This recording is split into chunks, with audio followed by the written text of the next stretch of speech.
Yo, what's good everybody? It's your boy Malcolm and I'm back for another video. In today's video, we're going to be talking about the top 5 biggest anime fall-offs of all time. We've all had it happen where you're watching an anime and you're absolutely loving it. It starts climbing up your list and then you get to that next season.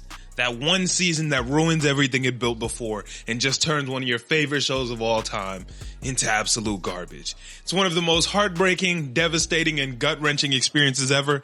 And today we're going to be talking about the top 5 times that's happened. And if you guys are enjoying these videos, make sure to like, share, comment, subscribe. It would help me out a ton. I'm on the road to becoming monetized on YouTube and you guys' support will help me a ton. And if these videos aren't enough for you and you want to hear me yap even more, I got 2 different podcasts. One is an anime podcast where I talk for about 4 hours a week about all my favorite anime and the things that have happened this week. And the other one where me and my friends sit down and we talk about life, music, relationships, literally anything under the sun. And it's super fun. It's called Thunder Talks. Go check it out. But without further ado, let's get into the video of the top 5 biggest anime fall-offs of all time. Now, while this one isn't on the list, I thought Re:Zero deserved an honorable mention in this category because season 1 of Re:Zero was an absolute heater. It came for me around a time where I was starting to get isekai fatigue and I wasn't really enjoying it, and it kind of gave me something a little bit fresh and different and was super fun. I love the emotions that came with this anime, his different relationships with Emilia and the way that Ren was in love with him, but he wasn't in love with her, but she was still helping him.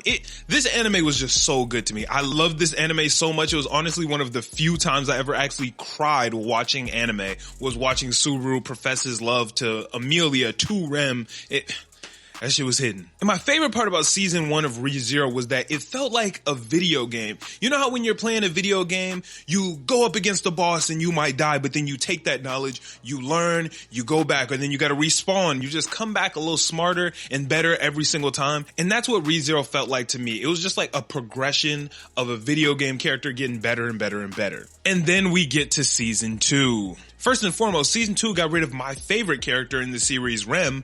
I thought that was a huge fumble. But other than getting rid of Rem, it's really hard to put your finger on where season 2 stopped hitting. And granted, it still hit for a lot of people. A lot of people actually do enjoy season 2 of Re:Zero. That's why it's an honorable mention and not actually on the list.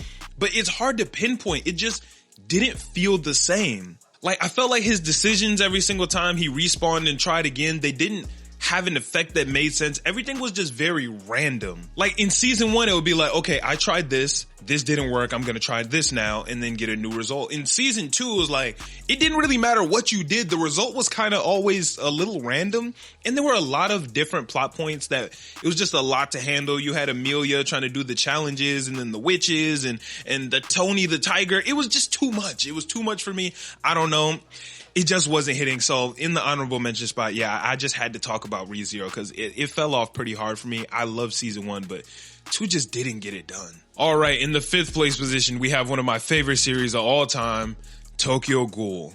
So I watched Tokyo Ghoul all the way through and I liked it so much that I went back and read the manga. But we all do know that there was a definitive fall off of Tokyo Ghoul. The best part of Tokyo Ghoul was watching Kaneki go from zero to hero, or villain, depending on what angle you look at it from, but him just bridging the gap between what it meant to be a ghoul and a human, and even just what it meant to be alive in general. It was beautiful, it was dark, it was twisted, the story was fantastic, I loved it. Not to mention watching all the challenges and the romance grow between him and Toka, and seeing the parallels between him and the doves like Kotaro Amon and how they're on the different sides, but they still rock with each other and they don't even truly understand where their place is in this war between ghouls and doves and humans. Like, it was fantastic. Season 1, undeniable banger. Hot take, I actually did enjoy season 2, but there were a lot of differences between the manga and the anime of season 2, which kind of made a lot of the manga readers fall back off of it. They didn't really enjoy it that much. But I can't admit that season 2 deviating from the manga so much was a big part in why season 3 was such a fall off, because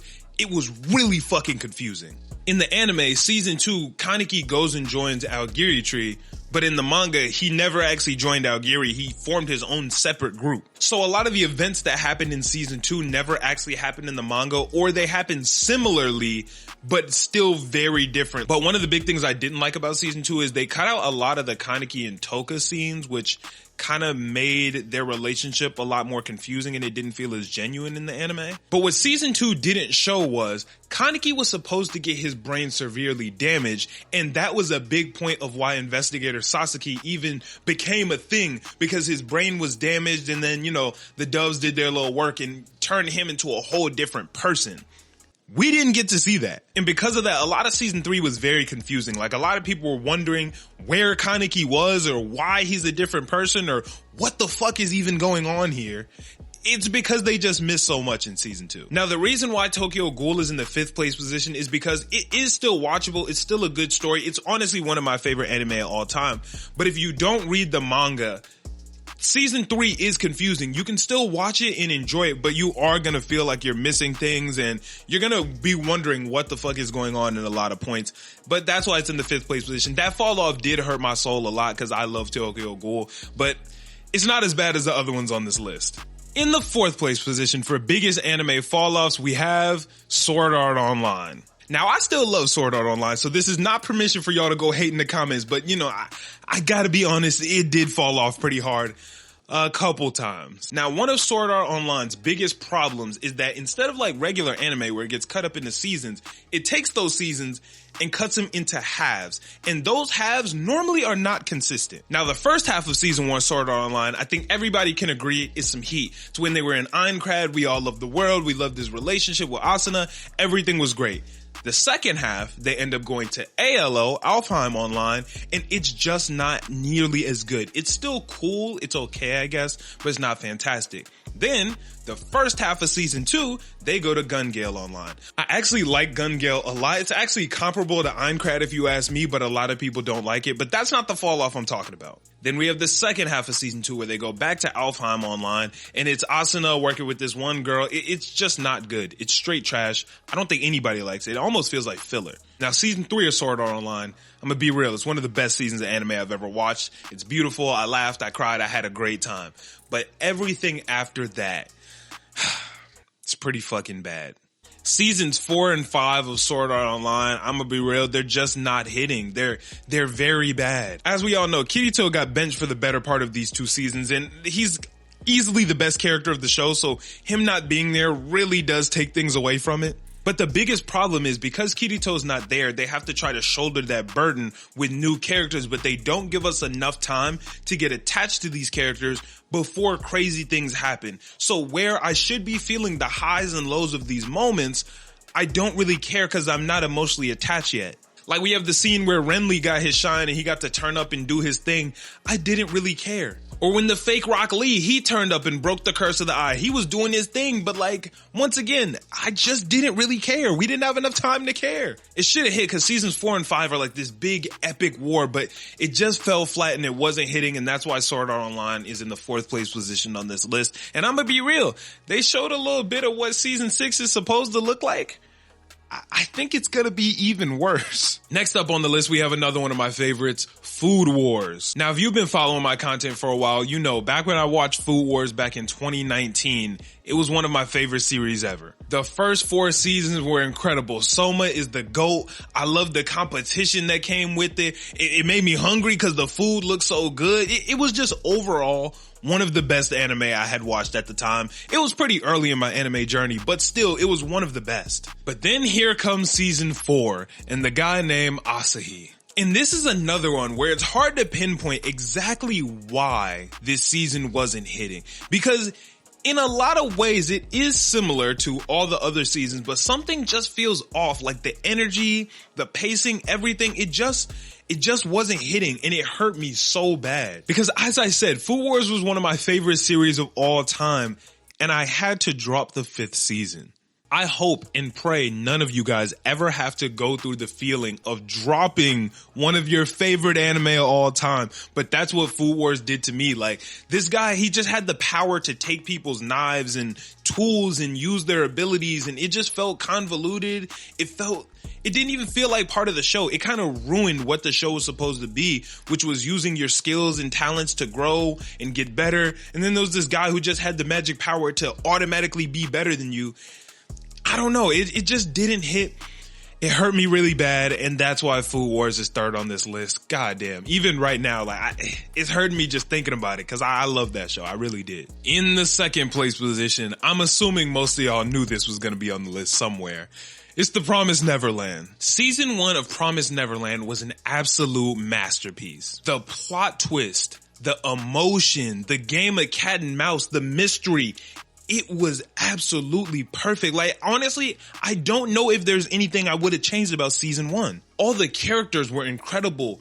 Gordon, Ray, Emma, their relationship, even them trying to save the kids, finding out that the mom was actually one of them back in the day and she folded. Like, the plot, it was so good. And after season 1, I was sitting there just waiting to get the next season, because I knew season 2 was gonna just keep that same energy and be fantastic. Boy, was I fucking wrong. Season 2 of Promised Neverland is so bad that there's a whole group of people who deny that it even exists. You can go ahead, go on the internet, ask around and ask people what they think of season 2. They're gonna say, I'm still waiting on season 2. Season 2 of Promised Neverland hasn't come out yet. We're waiting for an announcement. That's how fucking bad it is. I think the biggest problem with season 2 of Promised Neverland is the pacing. There's just so much that got fit into such a little time. Like, realistically, season 2 of Promised Neverland probably should have been more than one season. They squeezed it too much. This could have been 2 or even 3 seasons worth of content if they would have taken it and did it the right way. And after I watched season 2, I went back and read the manga. Like, you can tell that pacing was clearly the issue here. There is so much that's cut out and makes no sense. There are moments where the characters will do something and you're sitting there like, why would they even do that? And then you go and read the manga and you see, oh, there's a whole 3 chapters of backstory on why they would do this or why this happened that we just never got to see. And then those characters that we love so much got diluted and so one-dimensional and boring in season 2. One of my favorite characters in the entire series is Norman. He makes things happen. He's a genius. He's really like the leader of the group. He has this high moral compass, but then in season 2, all of that is just gone. And we had the opportunity to really see this dark side of Norman, where while he was gone, he had to learn things and figure things out, and the world changed him. But he flipped switches so quick. He went from being a good guy to being a bad guy. Then Emma just talked to him for 5 minutes. He said, oh, well, I'm good again. It was just, the anime did not do it justice at all. And even Norman's team, like, his team was so watered down. Nobody fucking cared about him. They were just there for no reason. And then there's the plot of them going to the other side of the world, and then they go and the main guy gets shot and the mom ends up actually being a good guy. And it's just too much packed in. And then that damn slideshow at the end where it showed all the other shit we were supposed to get from the manga and didn't get. I don't even want to talk about it. Season 2 of Promised Neverland is easily one of the worst anime fall-offs of all time, and that is why it's in the second place position. That shit was garbage. It doesn't even exist in my eyes. And last but not least, the biggest anime fall-off I think we all knew what it was gonna be. It's Seven Deadly Sins. When I tell you Seven Deadly Sins was an absolute banger, I fucking mean it. Seven Deadly Sins had the world on fire. It came at a time where people were really starting to get into anime. Like, people who weren't anime watchers, it was the gateway time where Seven Deadly Sins came out. Netflix was heavily invested in anime, and that was really part of the push to get people into it. And here comes Seven Deadly Sins, this fantastic anime with a good mood, great characters, fantastic animation, action, everything, and it was the perfect storm. The actual group of the Seven Deadly Sins was awesome. We loved all of the characters. The fights were animated perfectly. The villains had death. Just like we loved the Seven Deadly Sins, we loved the 10 Commandments. Every time somebody got a new power-up or a new plot point was introduced, it literally had everyone shocked and on the edge of their seat. We couldn't wait for season 3 to come out. And then everything went wrong. Before season 3 of Seven Deadly Sins even came out, we found out they were going to be switching animation studios. The studio would be switching from A1 Studios over to Studio Dean. Boy, was that a mistake. Clips and images started to come out about the new animation, and I'm gonna be honest, it was so bad that I thought it was memes. I didn't even think it was real. But when season 3 came out and I went to click in and watch it, I was greeted with some of the worst animation I've ever seen, which deems Seven Deadly Sins the name Seven Deadly Frames, because this shit was fucking horrible. But the animation was not the only problem with season 3. Honestly, if it was just the animation, I think I still could have powered through and kept watching. But season 3 got confusing, convoluted, and downright creepy. First off, we found out that Meliodas was cursed by his dad, so he would be forever in love with Elizabeth, even if she was a baby. Keep your hands off my woman, understand me? And I'm gonna be real, that it just didn't sit right with me. It was creepy. No one liked seeing this 1,000-year-old man be in love with a baby. Not to mention Bond also being in love with someone who looked like a child. It was just too much this season. Like, nobody wanted that. Who asked for that? And then on top of that, we had Bond switching on Meliodas, which kind of just felt out of character and out of place, honestly. And oh my God, don't get me started on the flashbacks of like the old Fairy King and Giant King, Gother's background. Like, all the flashbacks suck. Meliodas' old teacher came back. It was just too much. It was convoluted. It wasn't good. And amidst all of that, I loved the show so much. I tried really hard to power through. But once I got to the fight of Meliodas versus Escanor, and I realized that this is a fight I should care about a lot. I should be having so much fun right now. And I hate it. I had to drop it, and I put 7 Deadly Sins on the shelf, and I'll never watch it again. I'm done. 7 Deadly Sins is dead to me. And that just goes to show how an anime can go from being on top of the world to absolute bottom of the barrel in one season. One season can ruin the whole shit. But those are my top 5 biggest anime fall offs. I'm gonna be real, just reliving all of those really did hurt me. It took a lot out of me, but you know, we got through it together. If you guys watched this far, you probably enjoyed the video. Go ahead, like, share, comment, subscribe, do all that good stuff. It would help me out a ton. I'm trying to grow and I'm trying to monetize, and I would love you guys to support in that. And please let me know what you guys think the biggest anime fall offs are. I know there's a couple that I didn't mention that I think y'all are probably gonna talk about. Death Note, a lot of people think that that was a fall off, and it was. It's just not one of the biggest. There are a couple, and I want to hear what you guys think about my picks and what you guys' picks would have been. But thank you guys so much, and I will catch you in the next video. I'm out. Peace.